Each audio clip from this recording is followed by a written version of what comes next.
And so you suddenly have a medium where you can reach the entire planet with a thought, with an idea. How do you get someone out of their chair, off the couch, and get them to do something?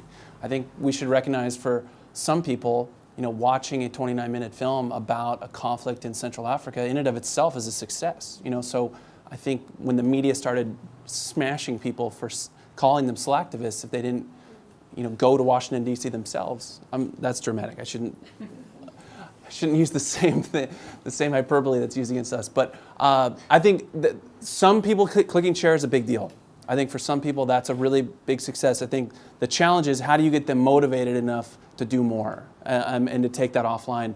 We tried that, and we've done that over the years in many different ways. We've hosted, I think, 5 different public awareness events with upwards of 80,000 people sleeping outside for multiple nights. Over the years, it was actually in some ways.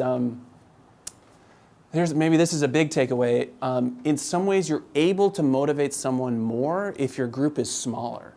It's the what do they call it? It's the tragedy of the commons. No, it's the psychological study of when there's a car that breaks down on a busy freeway, no one stops. Passing the buck. Yeah, no one stops to help them because you assume, well, there's all these other people. But if that happens on an isolated dirt road, most of the time people stop to help someone. So for us, that's a huge challenge for us moving forward, is now that it appears that Invisible Children is so huge and there's millions of people that are involved, it's a lot. It's harder for you to take the ownership to do something yourself. I work for the New York Times. I get more space. I have a different audience, but I oversimplify things all the time. It's that's what we do. That's my job, is to go to these places, spend a week or two, talk to 1 million people, do the research, and then boil it down into this piece that does not do justice to the emotions or the history or the background. And that's what I got to live with, and at times it's very frustrating.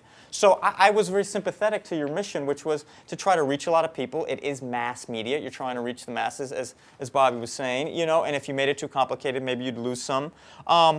I think the lesson I took away is you need, I write very defensively because people love to find fault with the New York Times and send in a nasty, little message saying you need to run a correction because you got this little fact wrong or that wrong. And we deflect this stuff all the time. And you have to have a thick skin. I mean, here I am risking my life to go to these places, and somebody's going to complain about something really trivial.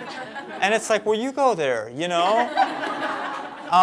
And it's, that's how I feel, and you don't want to get too self-righteous about it, but I have a thick skin. I am ready for these people to throw shit at me just because I work for a big paper and they want to find fault with what I do. It definitely seemed to me that the loss of Jason really hurt the momentum of the movement. I looked at that as such anger. I had such anger and felt such culpability towards the media for that notion of, if you're squashing young people's passion to fix the world, even if you're right about the little argument you've made, what have you achieved? And part of that I see, and I'd love you to talk to this, Jeffrey, is so many journalists feel the need to tell both sides of the story, as opposed to learn both sides of the story and tell the truth. All right?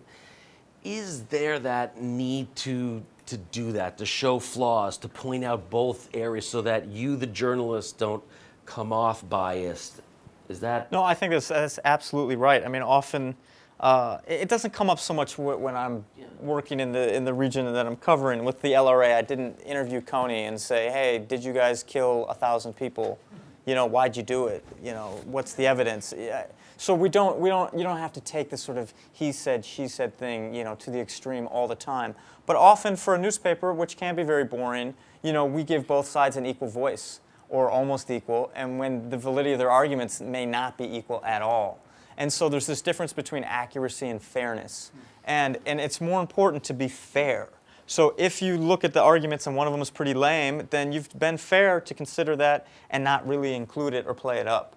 But that's a level of sophistication that we often don't get to, and it is mass media, it is a newspaper, it is daily journalism. We're cranking this stuff out. You know, I'm sometimes stressed and exhausted and haven't eaten and in these crazy conditions with my equipment's not working and I can't follow the story, and you know, we're only human, and it's the first draft. You know, they say that a lot of journalism is the first draft of history, and that's true. A lot of stuff that you guys read and see on TV is just somebody like me doing their best, and it may not be 100% right.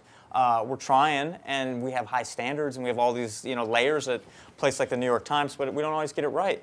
So, but I do think that idea of fairness and accuracy is really important, and often we play up the other side when it really, you know. It shouldn't be. And is that something that in journalism school is taught? I never took a journalism class.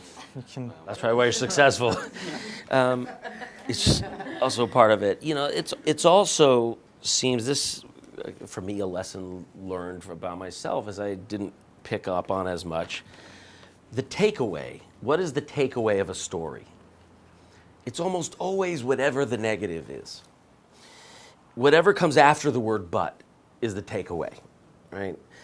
And the way a story is framed can do that. And if there's a negative thing, a juicy bit, you know, and the, you know,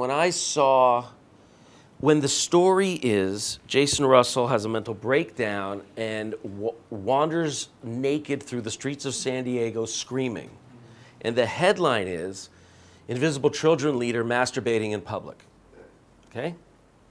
That sticks. But there's no recourse to that headline, is there? Is in the journalistic community, is there any, oops, just got that wrong? No, the first paper I worked at, if there was a correction, they put it on the front page. This was the St. Petersburg Times, a mid-sized paper in Florida, and they felt so strongly, because we get these complaints. You do a big front page story, you get something wrong, and you have to open the paper and look at, you know, page 3 in little fine print for the correction. So that's a valid argument. You know, we're very cautious. It's not that we're conservative or liberal. We're very cautious. But the stuff that was the most vicious was not from the New York Times. No, not at all. I'm asking you because you have to represent all journalists in the world tonight. Well, that's what. But even what's a journalist? You know, I mean, and a lot of that stuff came, you know, from blogs and from other people that were just weighing in and didn't even know the issues, and maybe they were wrong saying you were wrong. Mm-hmm. Yeah, I think and I'm not just saying this because you're here. We learned a lot about the media, and the New York Times and Time Magazine were the two entities, I guess, that ran multiple stories about this and never went there into kind of some of the more hostile allegations or just the controversy side of the story. They kept it on the substance. And I think that's because you actually knew the substance going into it. Whereas a lot of the media outlets didn't have a clue, so they didn't know. You know, they have some 23-year-old that's researching the LRA that's probably on our website that's like trying to learn about it. And then learn about us at the same time. So, you know, I think they were more inclined to kind of show both sides so that they didn't get it horribly wrong. Because no one wants to endorse a campaign that then is actually a scam. Whether you're a creative activist doing a big project or you just send in a letter to the editor and they print it, well, guess what? Someone's mad at you now, right? And that sense of no matter what you do, see the other side of how they may respond to what you're saying, be prepared, but don't let it stop you from boldly going forward with what you believe. And it seems you guys have stayed on your message, but have definitely adjusted and I think are now more prepared for what's coming your way.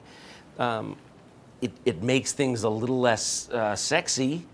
It's a little more boring to have to be very fair about everything instead of selling this amazing thing, but you're still here and we're still moving forward. And what you guys accomplished this year can't possibly be underestimated.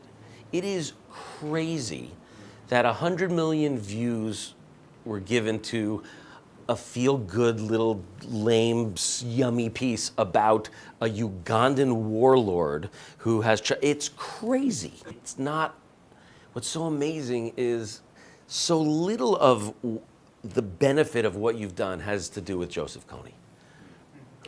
all those people you awaken to wanting to be like you, Ben, and Jason, and now they're reading stories, and now that kid who's only looking at MTV went to the New York Times to see, oh, I wonder what happened with that Kony guy. And now they're online at NewYorkTimes.com typing in Kony to see what's new, and now they're reading Jeff's story.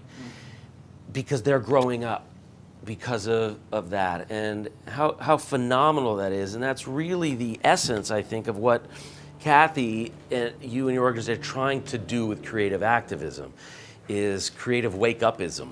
And wake up, be part of this world, and get involved. And even 3 clowns from San Diego can change the planet, not just at home in their neighborhood, but all around the world.